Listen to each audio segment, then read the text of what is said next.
Hello and welcome to Horticulture.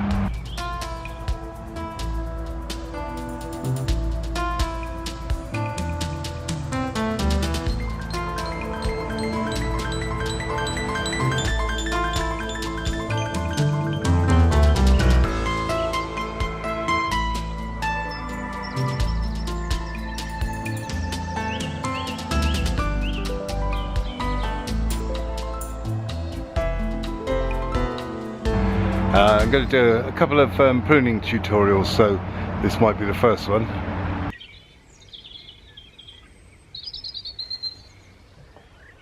In early spring, as you can tell, if you look behind me, you can see it's early spring. Late winter, early spring. You can do this in winter as well, but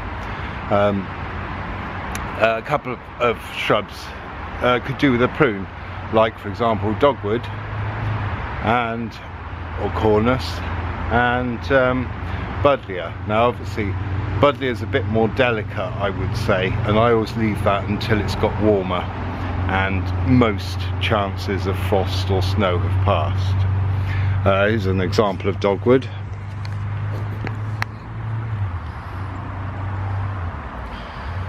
Today we're going to be doing this one.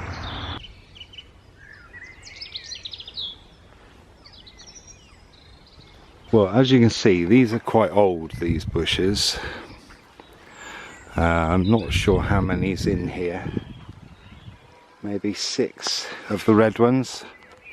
And behind we've got the green ones. So today I'm just concentrating on the red ones. Now, what you would normally do, these have been left a long time, and I'm guessing that most people watching this will be inheriting plants that are quite old and haven't been touched. They've just been left. So you have 2 choices. These are grown for their colour, which means that we leave them about this height. I suppose that's about 4 foot.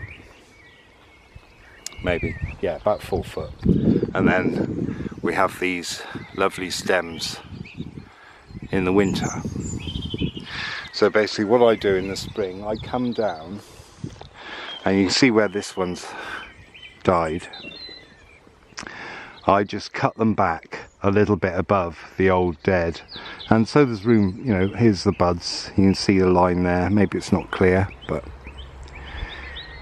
you learn to recognise the bulge of buds. These are opposite, so there'll be a bud on each side. So I just try and cut them down as far as near as I can to a bud. I'm not being too particular here because I don't see there's much point. I didn't do it last year because so much has died, and basically that's why there's not much point. I think these are on their way out, and unless they get some drastic treatment soon, we won't have many stems because they've dwindled every year that I've done this. But normally what you would do is you take the base, excuse the brambles in there, but it's really hard to get in here. You'd take the base down to about 8 inches to a foot, and then cut each stem down to a couple of buds above the stem every year. So basically that's what I'm doing, so hence I'm leaning in a long way to do it. So it's not the easiest job in the world because you get spiked in the chest from these, and you're leaning over and you're trying to cut at the same time. So, but basically that's all there is to it. Let's see if I can find, yeah, here you go, look, you see 2 buds, 2 buds, 2 buds. So they're quite easy to spot. There is a line across the stem. I mean, obviously these have got a bit what's the word, got lichen on, but look, you can see there's a line there, and up here and there. So you can learn to spot where the buds are, and it's easy enough. So basically if you're worried about the first buds not surviving, do 2 buds up, you know, 2 bud pairs above.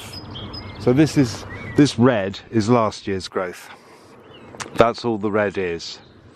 If it's not red, it's probably not last year's growth, reddish. Yeah, it veers towards pink.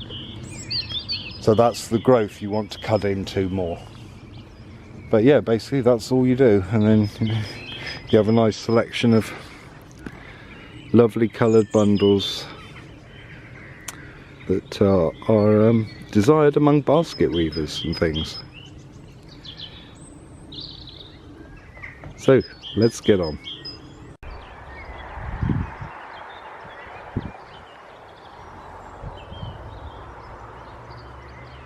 Now the best time to prune dogwood is late winter, early spring, because that's when it's dormant. So deciduous trees are dormant in the winter, so it's the best time to do any cutting, pruning or planting.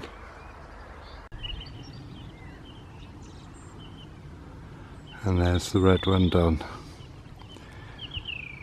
So I'll tackle the green next time, I think, and maybe make some adjustments, but I want to leave some buds so it can grow back up, because if you look in here you can see lots more dead than there is live, which is something I don't want. But that's what happens when you don't take stuff down and let it grow into long lengths. Yeah, so I hope that helps you, and thanks for watching. See you next time. Ta-da.